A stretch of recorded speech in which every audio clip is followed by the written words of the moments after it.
สบายดีF4เนาะวันนี้ก็ในวันพ้นโต๊ะทุกคนวันพ้นโต๊ะแล้วก็ไม่องไปการกบแล้วก็มาแล้วก็เห็ดกบอย่างเห็ดกบแห้งเนาะทุกคนเนาะเห็นบอกสิประมาณนี้แต่ตอนเห็ดนะขอโทษขออภัยไล่บ่ได้เห็นเนาะเห็นแต่ตอนอย่างเนาะอันนี้คืออย่างกบเด้อขอโทษขออภัยไล่ผู้ที่บ่ได้กินกบเนาะอันนี้เห็ดกบแห้งเนาะไว้แกงเชิญผักตำลิงหรือว่าผักข่าทุกคนประมาณนี้แหละทุกคนกำลังหยางนี่ทุกคนหยางเสื้อกระแตะอันนี้แหละทุกคนประมาณนี้ทุกคนหยางกบอันนี้นะกบแห้งกบย่าง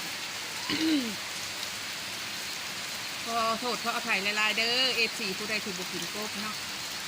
แต่บ้านไม่องนะกินบ้านไม่องนะบ้านนอกเนาะ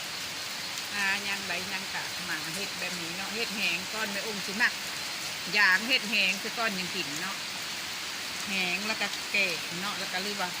ไปปีงอีกทุกคนมันแหงไปฆ่าอีกทุกคนนี่แบบประมาณนี้เลยทุกคนเอาใส่แล้วก็มามันโพชิงเขอหรือว่าตะไคร้เนาะแล้วก็กระเทียมเนาะทุกคนเนาะใส่มากใบมะกรูดกระต่ำใส่เนาะทุกคนเนาะมันสีได้หอมเนาะเกิดแตงโหน่เซอร์ทุกคนบ่ได้มียังไรกระแทกทำนี้เลยเนาะตามภาษาบ้านเนาะบ้านหนาเลยทุกคนเด้อเห็นบ่อันนี้ก็ไข่กระลูกจะเห็นบ่ไข่ก็เห็นบ่ลูกแป๊บเนาะจะน่าจะแห้งอันนี้มื้อหนึ่งก็แห้งทุกคนเห็นบ่กบย่างทุกคนวิธีย่างกบเขาไม่องเนาะทุกคนเนาะสิประมาณนี้แหละทุกคนเนาะขอมอบปัจจัยหลายๆเด้อผู้ใดที่เขามาเบิ่งนั้นคิดจ้ะ